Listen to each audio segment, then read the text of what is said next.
নমস্কার বন্ধুরা, আজকে স্যান্ডউইচ বানাবো। 10 মিনিটেই হয়ে যায় আর বাচ্চাদের সবথেকে পছন্দের একটা খাবার। এখানে নর্মাল পাউরুটি নিয়ে নিয়েছি আর 3টে আলু মাঝখান থেকে কেটে সেদ্ধ করে নিয়েছি। আপনারা গমের পাউরুটিটাও নিতে পারেন, যেটা ব্রাউন পাউরুটি। প্রথমেই একটা চাটনি বানিয়ে নেব, তার জন্য ধনেপাতা নিয়ে নিয়েছি আর পুদিনা পাতা নিয়ে নিয়েছি। এই চাটনিটার জন্য পুদিনা পাতার ব্যবহার অবশ্যই করবেন। একটা কাঁচা লঙ্কা, হাফ ইঞ্চি আদা, 3টে রসুন, 1 চামচ ছোলার ডাল ভিজিয়ে রেখেছিলাম সেটা দিয়ে দিচ্ছি। স্বাদ মতো লবণ দিয়ে দিচ্ছি, স্বাদ মতো চিনি দিয়ে দিচ্ছি চাটনিটাকে ব্যালেন্স করার জন্য। অল্প জল দিয়ে চাটনিটা বেটে নেব।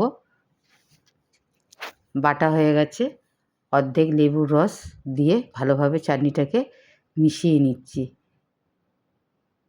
নমস্কার বন্ধুরা, মালার ওভেনে আপনাদের সবাইকে স্বাগত। কড়া বসিয়ে দিয়েছি, 2 চামচ সাদা তেল দিয়ে দিচ্ছি। এখানে অল্প পরিমাণে সর্ষে আর অল্প পরিমাণে জিরে ফোড়নে দিয়ে দিচ্ছি। একটুখানি ফোড়নগুলো লাল হয়ে গেলেই কারি পাতা দিয়ে দেব। হালকাভাবে নাড়িয়ে নিচ্ছি। একটা বড় সাইজের পেঁয়াজ ছোট করে কেটে রেখেছি, পেঁয়াজগুলো দিয়ে দেবো। 2টো কাঁচা লঙ্কা দিয়ে দিচ্ছি। লঙ্কাটা আপনাদের পছন্দ মতো ব্যবহার করবেন, যে যেরকম ঝাল খেতে পছন্দ করেন। এই সময় গ্যাসটা একদম লো ফ্লেমে আছে। পেঁয়াজটা বেশি ভাজবো না, হালকা নরম হলেই এর মধ্যে কিছু গুঁড়ো মশলা দিয়ে দেবো।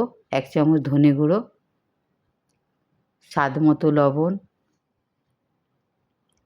হাফ চামচে হলুদ গুঁড়ো দিয়ে দিচ্ছি আর হাফ চামচে কাশ্মীরি লাল লঙ্কার গুঁড়ো কালারের জন্য। পেঁয়াজের সঙ্গে মশলাগুলোকে খুব ভালোভাবে ভেজে নেব। 1 চামচ চাট মশলা ব্যবহার করেছি, আপনারা আমচুর পাউডারও ব্যবহার করতে পারেন। সেদ্ধ করা আলুগুলো দিয়ে দিচ্ছি, ভালো করে মিশিয়ে নেব পেঁয়াজ আর মশলার সঙ্গে। রোজ রোজ ভাত রুটি পরোটা খেতে মন করে না কোনো দিন। ব্রেকফাস্টে যদি এই রকম স্যান্ডউইচ বানিয়ে নেওয়া যায় তো খুবই ভালো হয়। আর বাচ্চাদের টিফিনে দিলে তো কোনো কথাই নেই, যে বাচ্চারা খেতে চায় না তারাও পেট ভরে খেয়ে নেবে। অল্প পরিমাণে গরম মশলা আর কেটে রাখা ধনেপাতা দিয়ে দিলাম। ভালোভাবে মিশিয়ে নিচ্ছি।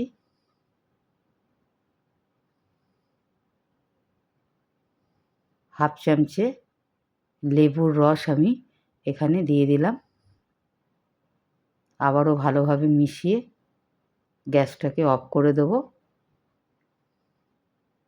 পাউরুটির পুরটা আমার রেডি হয়ে গেছে।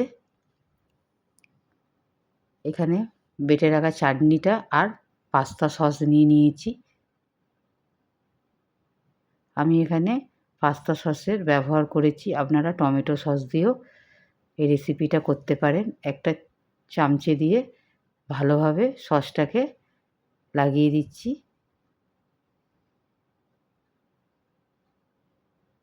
যদি রেসিপিটা ভালো লাগে একটা লাইক করবেন, শেয়ার করবেন আর চ্যানেলটাকে সাবস্ক্রাইব করার অনুরোধ রইল। আরও 2টো পাউরুটিতে আমি যে চাটনিটা করে রেখেছিলাম সেটা লাগিয়ে দিচ্ছি।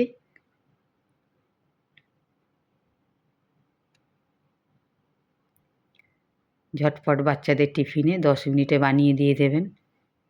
আলুর পুরটা পাউরুটির ওপর একটু মোটা করে চামচে দিয়ে চেপে লাগিয়ে দেবো।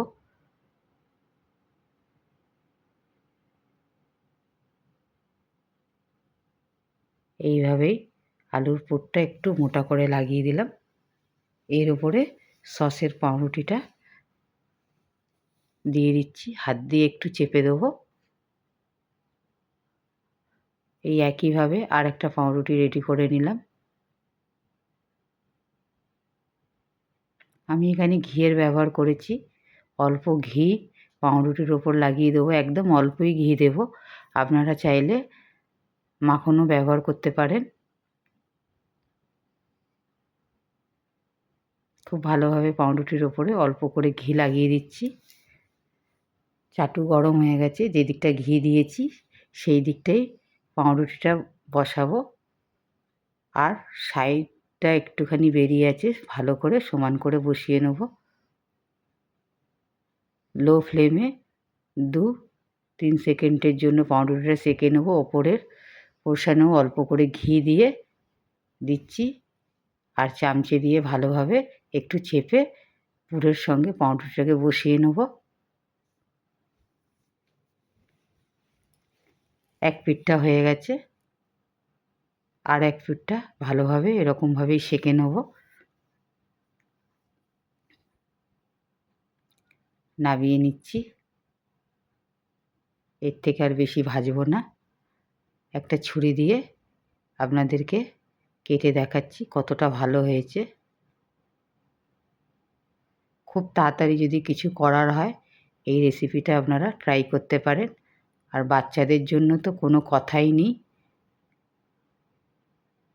খুব ভালোভাবে বাচ্চারা খুব মন দিয়ে এই স্যান্ডউইচটা খায় আর পছন্দও করে। দেখুন, রেসিপিটা যদি ভালো লাগে একটা লাইক করবেন, শেয়ার করবেন, আর চ্যানেলটাকে সাবস্ক্রাইব করার অনুরোধ রইল। ভালো থাকবেন, সুস্থ থাকবেন। আবার দেখা হবে অন্য কোনো রেসিপিতে।